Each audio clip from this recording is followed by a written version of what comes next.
A Massachusetts woman is never seen alive again after mysteriously vanishing after a New Year's Eve dinner with friends.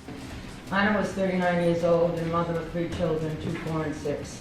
But weeks after her disappearance, a shocking arrest made in the case. At 4:55 a.m. on January 1st, he searched how long before a body starts to smell. At 4:58 a.m., how to stop a body from decomposing. At 5:20 a.m., he searched how to embalm a body.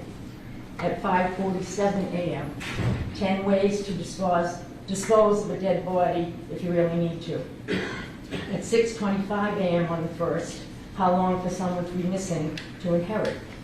At 6:34 a.m. on the 1st, can you throw away body parts? Anna Walshe's disappearance made headlines nationwide. On New Year's Eve in 2022, Anna and her husband Brian had dinner with a friend of Brian's. But by New Year's Day, it would be the last day she was seen alive. On January 4th of 2023, she was officially reported missing after she didn't show up to work. Brian also reported his wife missing and told authorities Anna left their home for a flight to D.C. Police confirmed Anna did book a flight for January 3rd. However, her debit and credit cards hadn't been used since January 1st. Her disappearance sparked an extensive search involving search and rescue teams as well as canine officers to scour wooded areas near her home. Then on January 7th of last year, investigators received a startling email.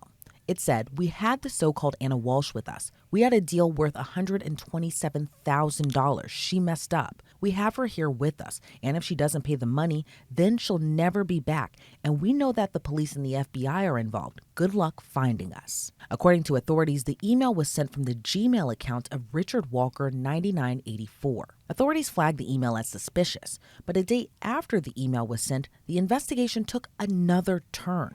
Investigators got a search warrant for the Walshes' Cohasset home and made a shocking discovery. Blood was found in the home as well as a bloody knife in the basement. Brian Walshe was arrested that same day and charged with misleading a police investigation. Then the following day, on January 9th, more than a week after Anna was seen alive, her husband was arraigned in court. According to the prosecution, investigators found no evidence of Anna taking a rideshare from their home to the airport on the 1st. The Commonwealth said Brian's statements to police were a clear attempt to mislead and delay investigators. By that time, Anna still hadn't been found, and prosecutors called Anna's disappearance suspicious. Then, more than a week after Brian Walshe initially appeared in a Massachusetts courtroom, he was officially charged with her murder, despite Anna's body still not being found. According to the prosecution, Brian murdered his wife, dismembered her body, and threw her remains in a dumpster. While appearing in court, the Commonwealth laid out a timeline of what they believed happened and claimed Brian made some shocking internet searches from his son's iPad. What I'd like to do now is just describe his actions in the days from January 1st. The defendant indicated on January 1st at 3 p.m. he did some errands and went to his mother's house in Swampscott, but got lost because he didn't have his phone. He said he knew he was lost when he saw the pirate ship on Route 1. Defendant stayed 15 minutes, then went to Whole Foods and CVS. Surveillance was checked and he did not enter either of those stores. On January 1st, defendant Googled using his son's iPad. Some of his searches are as follows. Keep in mind that the defendant said he left at 6 a.m. At 4:55 a.m. on January 1st, he searched how long before a body starts to smell. At 4:58 a.m., how to stop a body from decomposing. At 5:20 a.m., he searched how to embalm a body. At 5:47 a.m., 10 ways to dispose of a dead body if you really need to.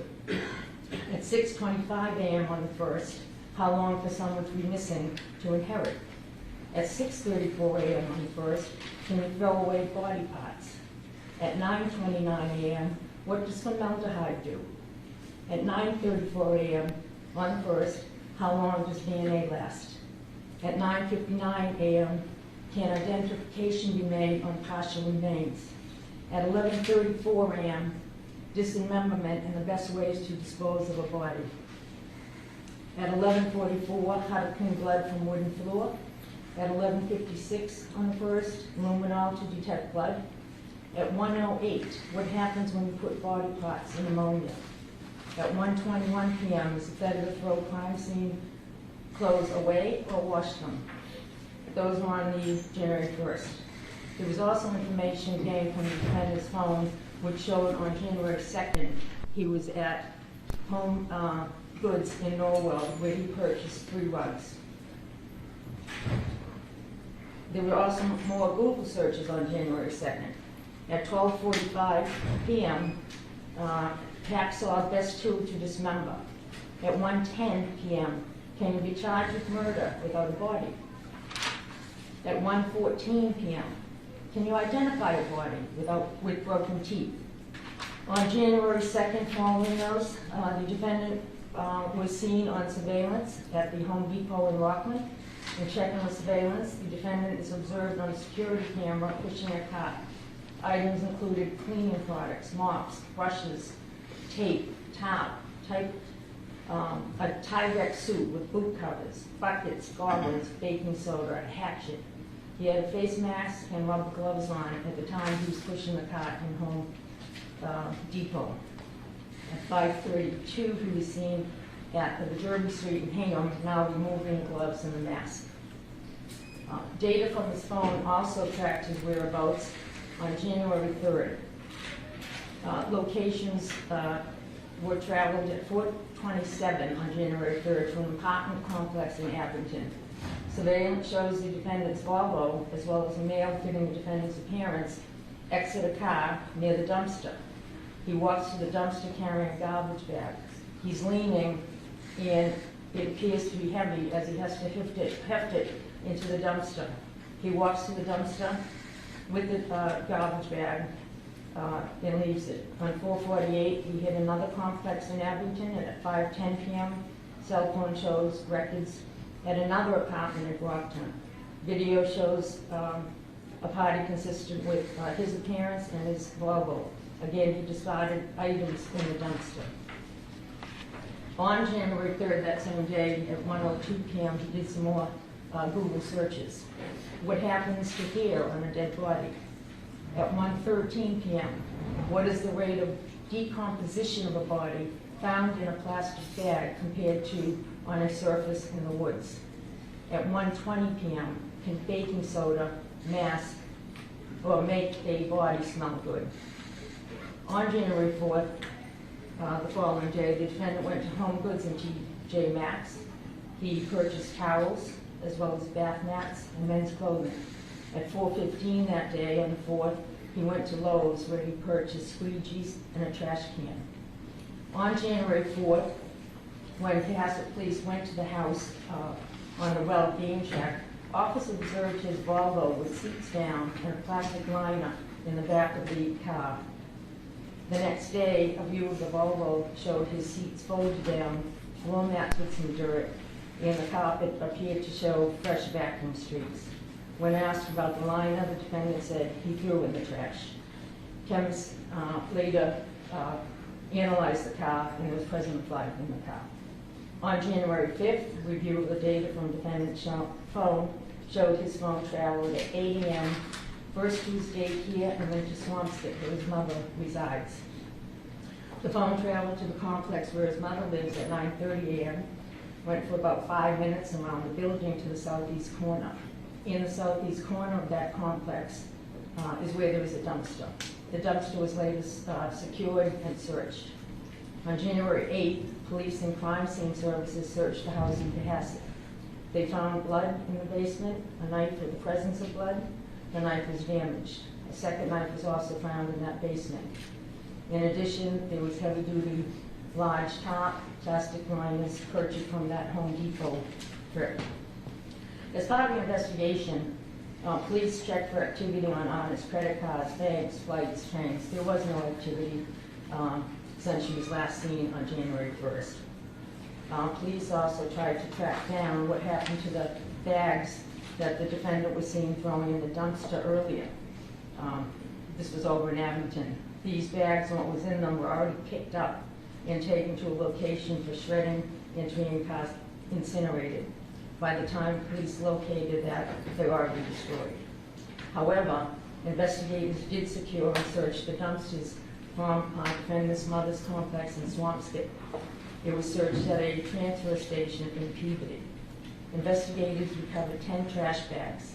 inside the trash bags. Many of these items contain stains consistent with blood, affected blood. Among the items secured were towels, rags, slippers, tape, Tyvek soup, gloves, cleaning agents, carpets, rugs, hunter boots, Prada purse, a COVID-19 vaccine card in the name Alana Walshe, a hacksaw, a hatchet, and some cutting shears. But after that hearing, a judge ordered he be held without bail. Toward the end of March of 2023, he was indicted by a grand jury on charges of murder, misleading investigators, and improperly conveying a human body, all of which he pleaded not guilty to.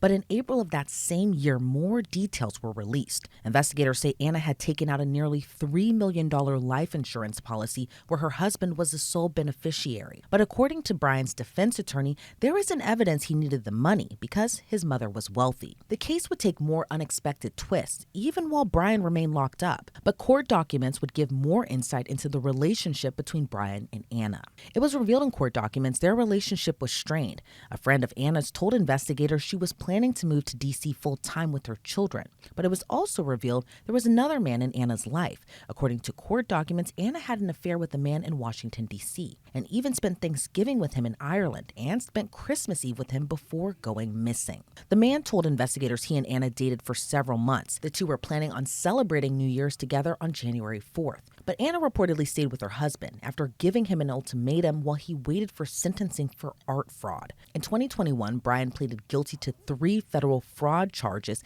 after scheming in 2018 to sell fake Andy Warhol paintings online. He wasn't sentenced in that case until earlier this year, when he was ordered to serve 37 months in prison with 3 years of supervised release. He was also ordered to pay $475,000 in restitution. But where does that leave Anna's case? Nearly 2 years after being reported missing, Anna's body still hasn't been found. But that possibly won't matter, as her husband is set to go on trial for her murder in the fall of 2025, which could keep him behind bars for the rest of his life if convicted. However, a familiar name from another high-profile Massachusetts case could possibly present a hiccup in Brian Walshe's case. Michael Proctor, who was one of the lead investigators in the Karen Reed case, was also one of the investigators looking into Brian Walshe. Proctor was relieved of duty after sending crude text messages calling Reed a whack job and telling his sister he wished Reed would kill herself. While Proctor claimed his emotions got the better of him, he was relieved of duty after Karen Reed's case ended in a mistrial this summer.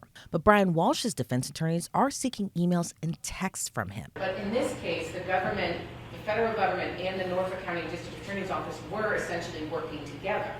They were working to investigate a homicide that Norfolk was prosecuting. They were investigating the state police for integrity violations, policy violations, inappropriate conduct, failure to supervise. And so this information has been starting to get turned over to us, and as Mr. Tifton articulated, whether it comes to Bowden or credibility or bias, that's part of what we want to show and what we expect to show. So we believe the material is Rule 14. They have it, ergo we should get it. So I don't think 2E is even necessary yet. If they've indicated they're going to take that road, then that's fine, but that does not negate our argument that it is Rule 14. And the SJC as recent as 2020 has clearly stated that it is in their possession. With respect to the cases they cited in their response, they're relying on Conwell versus Bonnet, which was a 2015 case. I don't believe that's on point. Bonnet is a case in which the State District Attorney's Office was not aware of the identity of a confidential informant. And so it wasn't in their custody. And secondly, they were saying that it was privileged. We have nothing to show that anything in those 3,074 pages are privileged or protected. We don't know. We've pulled it together from pleadings from other cases, responses from the government, just to know that they have it, roughly what it's about, and then several letters between the District Attorney's Office and the federal government talking about this material, specifically the officers involved. And the reason I can point to, there's a myriad of reasons why it would be relevant, but what we're able to determine is that Trooper Proctor, who was the lead investigator on this case, the moment he stepped foot into investigating Brian Walshe and the disappearance of his wife, he knew he was under federal investigation. And so his bias, his motive, anything or his integrity is forefront for him. So with all those thoughts, when you're considering all of that, I don't know how it's not Rule 14. I don't know how we're not already in possession of this. And so otherwise I rest on the papers. And they talk about Beal, your argument. In Beal, I agree the prosecutor doesn't have a duty to go investigate our case, but they haven't. So we're not asking them to go get something they don't have. And in footnote 4 in Beal, which isn't cited in their brief, it specifically says the government isn't able to simply put their head in the sand if there is something exculpatory. And documents that show that the lead investigator in a homicide case knew he was under federal investigation the moment he stepped foot in the case is certainly... Isn't it even stronger? Well, I'm not making your argument, but wasn't he already under prosecution? No, Your Honor. Do you mean So Mr. what's the Walshe, or yes. do you mean... No. What's the timing of his federal indictment? Do you mean Trooper Proctor or Mr. Walshe? I thought you were talking about Mr. Walsh. No, that Mr. there's a Walsh's bias because he state knew that investigation. Mr. No, Trooper Proctor knew he was under federal federal investigation. the moment he I thought you stepped were foot. saying there was a bias against your client No. because he was under No, federal eye. no, it's Trooper Proctor. That's an additional bias, by the way. Right, but we're just focused on that part. But the moment he stepped into this investigation, and bear in mind, the Norfolk County District Attorney's Office, they control homicide investigations. They work with the state police with CPAC. So now the Norfolk County District Attorney's Office knew that Proctor was under federal investigation, specifically for how he investigates supervision, etc. He now is the case officer in this matter while his case is pending. So that's one of the myriad reasons why not only are these documents relevant, they could very well be exculpatory. And under Rule 14, it's not exculpatory, it's material and relevant. But a judge denied their request, writing that turning over the complete extractions could compromise sensitive information related to ongoing investigations. It's unclear if the defense will choose to call him as a witness, but prosecutors announced back in September they wouldn't call him to testify. And with months left before Walshe is set to go on trial, it could be one of the biggest trials Massachusetts has seen since Karen Reed's. However, in a case with so many twists and turns, more bombshells could be dropped, as prosecutors say they're waiting to get all the DNA evidence in the case. But both sides will have another opportunity to discuss it at a hearing that's slated for early in the new year. It could be one of the biggest cases of 2025 as Brian Walshe is set to go on trial for his wife's murder. I'm joined now by Massachusetts-based attorney Jennifer Roman. Jennifer, thank you so much for joining me. First, I have to ask, what's your reaction to Walshe going on trial next October? Does it come as a surprise to you that it wasn't even sooner? I actually thought October was kind of quick for first-degree murder investigation. There's a lot of investigation that needs to happen on both sides, on the prosecution side as well as on the defense side.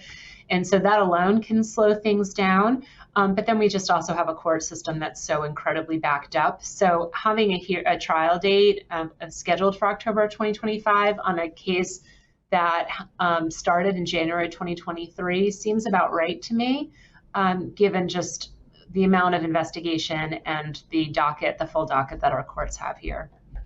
Yeah. And it seems like, the prosecution has an overwhelming amount of evidence. They have Google searches, they have surveillance video, they have forensic evidence. And I know a lot of people always say no case is ever a slam dunk. But with this overwhelming amount of evidence kind of pointing to Brian Walshe as the alleged killer, what do you make of that? And do you think the case could be a slam dunk case? Nothing's a slam dunk ever. We just never know what a jury's going to do. And I think the fact that they don't have Anna Walsh's body is going to be a strong focal point for the defense team. If the prosecution's telling us there is a lot of circumstantial evidence that would link Brian Walshe to this. We have his Google searches in the days following her disappearance. Last time she was seen was the early morning hours of January 1, 2023. In her home after they had friends over to celebrate the New Year's. So we've got him conducting Google searches about how long before a body starts to smell, how long before a body decomposes, best way to dispose and dismember a body, use of a hacksaw in dismembering a body. And I think that hacksaw Google search is particularly damaging for Brian Walshe because one of the physical pieces of evidence that the police were able to recover from a dumpster very close to Brian Walshe's mother's apartment complex was a hacksaw. And that hacksaw was found with a purse, the shoes that the boots that Anna Walshe was last seen wearing, her COVID-19 card had her name on it, a piece of a necklace that she had been known to wear. So there's a lot of physical evidence that was recovered that with that hacksaw that suggests, okay, that item was in fact used to dismember her. So it starts to build that very strong circumstantial case against Brian Walshe. And we don't have anybody else saying that they saw her or that she disappeared. So I think the evidence against him is very, very strong. But again, we never know what a jury is going to do, and we don't know what defense is going to be mounted on his behalf. And that's kind of the big question in the room is, what is their defense going to be? It seems like right now, given some recent motions that they filed, one of their angles of potential attack is going to be the investigation itself, because they're going after Trooper Michael Proctor, who was implicated and is under federal investigation for another high-profile crime, the Karen Reed trial, which is here out of Massachusetts. He's also involved in the Sandra Birchmore case, which is where the prosecution or the police originally concluded that she had committed suicide, and then the family kept the spotlight on it, had an independent medical examination done, and determined she had not died by suicide. She had in fact been murdered, and the person who's accused of murdering her is a police officer. So they seem to be pulling in these characters, these investigators saying, look, they did it once before, they could do it again, meaning they did a shoddy investigation before, maybe they did a shoddy investigation here again. So that seems to be the most plausible defense that they're going to mount. We haven't heard any rumblings of a third-party culprit defense, that someone else did it.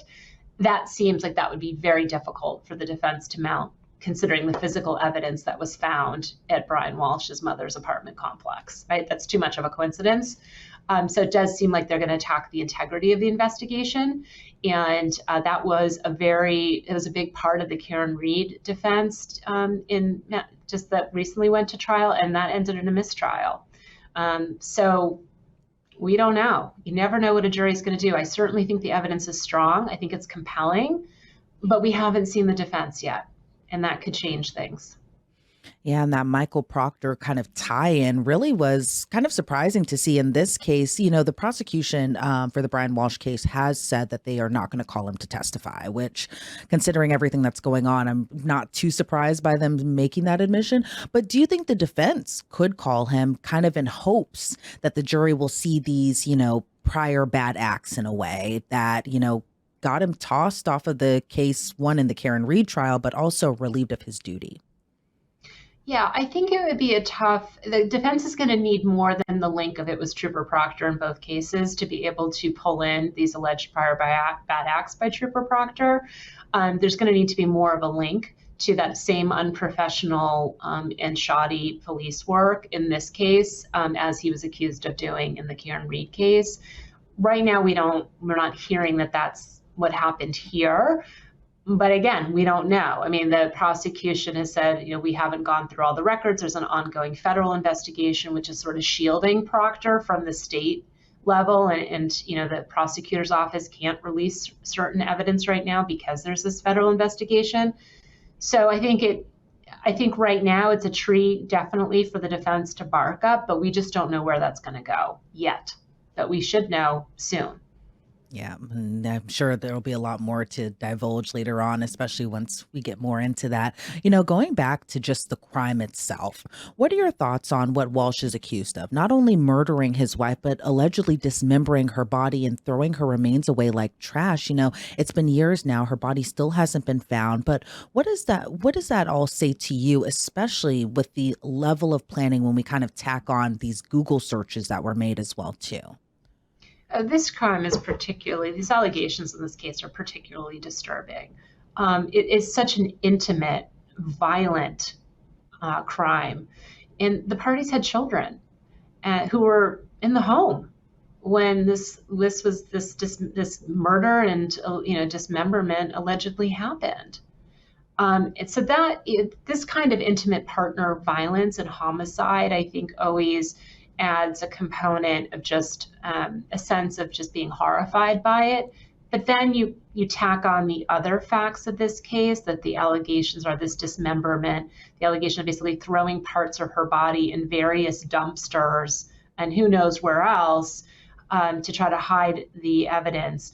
It just starts to become just more and more icky. And just more and more disturbing the more that you hear and the more that you think about it. And so it really is just a horrific crime and allegations of what he's alleged to have done. Yeah, and you mentioned earlier in our discussion that, this right now is a largely circumstantial case. How difficult, though, we cover a lot of trials here at Law&Crime, obviously. And so we have we've covered a lot of cases, murder cases specifically, where there hasn't been a body found. But in your opinion, how difficult could it be prosecuting this case without a body? And how do you think the jury will react to it once it goes on trial? I don't think the lack of a body is going to be any hindrance to the prosecution in this case. There's too much other physical evidence that she was murdered, and there's too much other circumstantial evidence linking him to that murder. So I don't think the lack of a body here is going to be an issue. I mean, this was a woman who was a mother. She held a solid job down in D.C. She, by all accounts, was rising the ranks with her position. So this isn't a situation where the defense might be able to suggest she just sort of decided to check out and that she's still alive, but she's just chosen not to engage. That's not even plausible for half a second here. Not with, we're talking about a mother, somebody who had a good job, somebody who was providing for her family. So I don't think the lack of a body here is any hindrance whatsoever to the prosecution. Nor do I think that that's really where the defense team is going to go with this. I think they're going to try to challenge. I mean, they're going to try every avenue they can. Let me be clear about that. They're defending him on first-degree murder charges. But I think they're going to challenge the investigation itself. I think they're going to suggest if Brian Walsh's DNA is not found on the murder weapon, on that hacksaw that was recovered, and we don't know what those test results are going to show yet, or at least they haven't disclosed it yet, then the defense has got a stronger argument. But if his DNA or fingerprints were found on that hacksaw, then this does become as close to a slam dunk as it can be for prosecution. Jennifer, I want to ask you, in your opinion, what do you think the motive was here? Do you think Brian was mad about the affair? Do you think it was money? What do you think the motive is here? Even though, prosecutors don't have to prove motive in their case. But, I think that's also been like a lingering mystery as well, too. Sure. Where motive definitely helps develop a story around why somebody would commit a crime like this. And there's certainly, according to the prosecution, there's a couple of motives. The fact that he thought she was having an affair, the fact that they were having some financial difficulty. I mean, he subsequently got convicted of selling forged art, selling two fake Andy Warhol paintings. So his financial circumstances weren't great. She was the breadwinner. She was providing. She had a life insurance policy on her life for $2.7 million, of which he was named the beneficiary. So there's financial motive here. She was worth a lot dead. And then there's the emotional component that he did think she was cheating on him and having an affair. So he had a lot of motive, plausible motive, that would explain why he would do something like this, at least on some levels explain it. I mean, nobody can really explain why murder happens, particularly not a horrific crime like this, but it does provide a motive. And I think it's a compelling motive. Both of those are. Yeah, exactly. Well, Jennifer, I want to thank you so much for your time and your insight as we kind of gear up. We're still months away, but as we kind of gear up for what could be a very high profile trial next year. Before we sign you off, though, Law&Crime's been following this case since Anna went missing.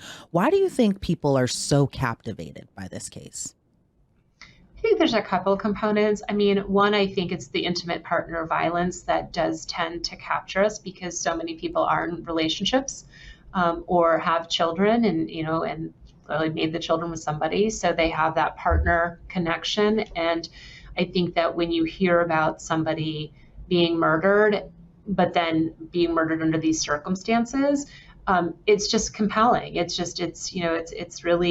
really draws you in and pulls you in.